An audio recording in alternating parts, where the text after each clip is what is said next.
comprends. Alors aujourd'hui, c'est l'étape juste avant, ce qu'on appelle pré-screening, dans le sens où pour entrer dans l'essai clinique, il faut qu'on s'assure que les cellules de votre cancer expriment une protéine. Donc en fait, aujourd'hui, c'est pour vous expliquer, on peut vous revoir et faire la checklist de tout ce qui suit après et qu'on commence à programmer un nouveau scanner, s'assurer qu'au niveau du cœur, il n'y a pas de souci et qu'on coche les cases un petit peu. Donc là, c'est vraiment la première étape de savoir déjà s'il y a un intérêt à vous proposer ce traitement parce que vos cellules cancéreuses expriment cette protéine. Parce que là, vous savez un petit peu les molécules qui sont proposées je veux dans... bien que vous m'expliquiez donc, qui êtes-vous, qu'est-ce que c'est Gaston Roussy. Donc Gustave Roussy, c'est un centre de lutte contre le cancer, comme il y en a plusieurs en France, mais avec une dimension quand même plus importante que les autres, et qui surtout a un service qu'on appelle le DITEP, le département des innovations thérapeutiques et des essais précoces.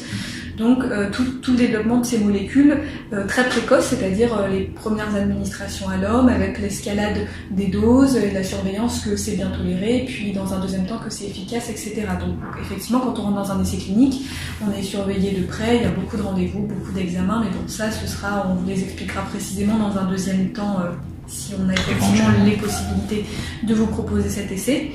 Cet essai, il est composé de 2 molécules. Une qu'on connaît assez bien, qui est de l'immunothérapie, une molécule cousine de celle qu'on a très très bien développée dans les mélanomes, dans le cancer du poumon, qui vise à restaurer l'activité de notre système immunitaire contre nos cellules tumorales. En fait, il y a certaines interactions où la cellule cancéreuse elle va bloquer les lymphocytes qui sont nos cellules immunitaires qui doivent nous défendre. Et l'enjeu de cette première molécule, c'est un anticorps de bloquer cette interaction pour que justement ils ne soient pas endormis et qu'ils aillent se défendre contre l'agresseur. Ouais. Donc ça, c'est une des premières molécules qu'on connaît assez bien, qui est plutôt bien tolérée, qui se fait en perfusion toutes les 3 semaines. Et la deuxième, qui est beaucoup plus nouvelle dans son développement, c'est un autre anticorps qui a comme s'il avait 2 têtes, 2 actions. 2 récepteurs. L'une de reconnaître la cellule cancéreuse par l'expression d'une protéine, donc c'est cette protéine qu'on regarde si elle est bien exprimée par vos cellules, les cellules du cancer, et son autre tête, c'est de capter le lymphocyte et du coup de rapprocher entre guillemets les deux, encore une fois, pour que le système immunitaire... immunité à médiation cellulaire. Exactement, contre les cellules cancéreuses. Yes. Voilà, donc jusque-là, vous me suivez. Donc c'est celui-là en fonction du bras dans lequel vous êtes tiré au sort, donc ça on le saura qu'au moment où vous êtes inclus, etc.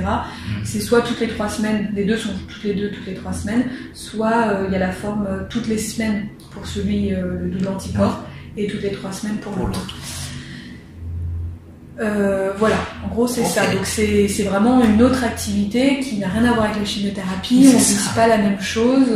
On ne vise pas à directement toucher par nos produits la cellule cancéreuse, mais d'utiliser notre système immunitaire pour qu'il fasse son boulot. Ah, là on est dans des thérapies innovantes.